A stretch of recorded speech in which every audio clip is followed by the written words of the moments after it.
Olá, meus amores! Vamos lá? Conhecer uma história nova deste livro hoje? Eu gostei muito da primeira que a gente leu, que era da Bela Adormecida, né? Mas na visão do dragão, o dragão da história. Depois de terminar, nós descobrimos que essas palavras aqui que parecem um enigma são, na verdade, o nome do conto original, A Bela Adormecida, só que com as letras todas embaralhadas. Hoje nós vamos começar essa aqui. Ao Roan Meija, ou o passarinho. Era uma vez um passarinho bem passarinho mesmo, porque ele era bem pequenininho. Os irmãos dele eram bem maiores que ele. E quando a mãe trazia minhoquinhas e outros petiscos para os filhotinhos, o passarinho quase sempre acabava com o bico vazio.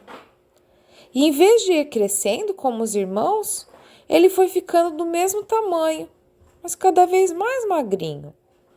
Às vezes, a mãe até esquecia que ele existia, porque ela nem via o passarinho no meio dos irmãos dele. A história que este passarinho mais gostava era o Patinho Feio. Quando a mãe dele contava essa história, ele ficava todo feliz. Não porque ele fosse feio, mas era muito pequenininho, coitado. E ele sonhava que um dia ia crescer e ficar forte.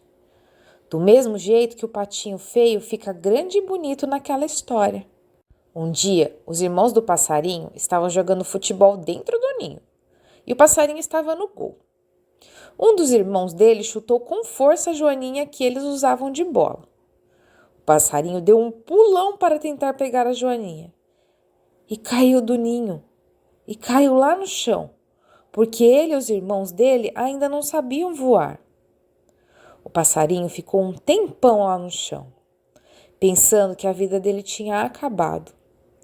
Mas aí ele lembrou que os passarinhos voam e tentou imitar a mãe dele batendo as asinhas. Bateu, bateu, bateu, mas tudo o que aconteceu é que ele ficou cansado e não conseguia voar. Aí apareceu um gato, lambendo os beiços de vontade de comer um passarinho. Veio vindo para perto do passarinho, mais perto e mais perto.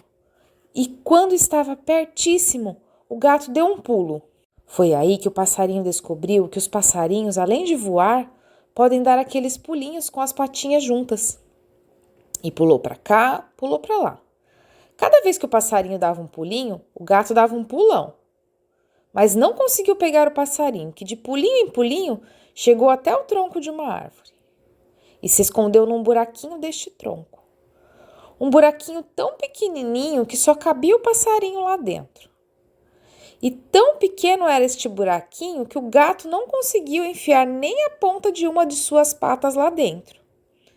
E percebendo que não ia conseguir agarrar o passarinho, o gato disse assim: "Sabe que eu estou com vontade de comer um ratinho." E foi embora. Aí o passarinho saiu do buraco e resolveu caçar uma minhoquinha para comer.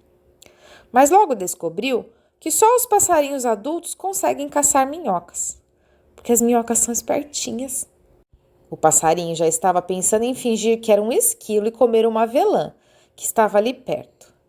Mas então aconteceu uma coisa extraordinária. Um menino e uma menina vieram pelo caminho da floresta de mãos dadas. Este menino e esta menina eram muito parecidos. Tão parecidos que o passarinho pensou assim: eles devem ser irmãos. O mais interessante é que o menino estava com um pedaço de pão na mão.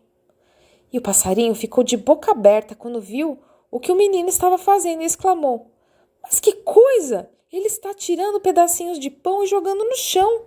Que sorte a minha!" O passarinho não perdeu tempo e já foi comendo um pedacinho de pão. E outro, e outro.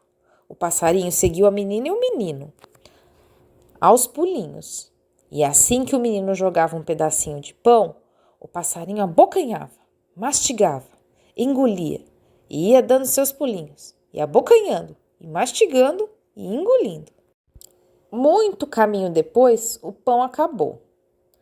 Mas o passarinho não ficou triste, porque já tinha abocanhado, mastigado e engolido muitos e muitos pedacinhos. Foi bem quando o pão acabou que as crianças olharam para trás e descobriram que os pedacinhos de pão tinham sumido. Foi aquele passarinho, disse a menina. Ele vai ver só uma coisa, disse o menino, e foi logo pegando uma pedra para atirar no passarinho. Foi aí que o passarinho descobriu que voar era muito fácil para quem tem duas asas. Ele ficou com tanto medo de levar uma pedrada e se mexeu tanto que, quando percebeu, já estava voando. A floresta era muito bonita vista lá de cima. O passarinho viu muitos tipos de árvore, rios, cachoeiras e uma casa muito esquisita, mas muito bonita, com as paredes marrons e muitos enfeites coloridos. Parecia até que aquela casa era feita de coisas para se comer. Mas o passarinho nem pensou em voar para perto desta casa, porque ele não estava mais com fome, porque ele estava com a barriga cheia de pedacinhos de pão, e porque na frente daquela casa tinha uma velha descabelada e com cara de má.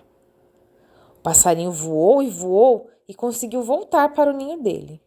A mãe e os irmãos se admiraram de ele estar vivo, e grande, e forte, e voando. O passarinho se sentiu como um patinho feio, quando ele descobre que se transformou num lindo cisne. E ensinou os irmãos dele a voar. E mostrou para eles e para a mãe onde tinha pedacinhos de pão. Porque antes do passarinho começar a seguir as crianças, abocanhando, mastigando e engolindo, o menino e a menina já tinham deixado outros pedacinhos pelo caminho. E a família dele comeu bastante. E todos abraçaram e beijaram o passarinho. E ele voou bastante, e cresceu bastante, e viveu bastante feliz para sempre. Fim. E que história será que é essa, hein, crianças? Eu tenho um palpite. Vocês também têm? No próximo momento da leitura a gente vai descobrir. Um beijo para vocês e até lá!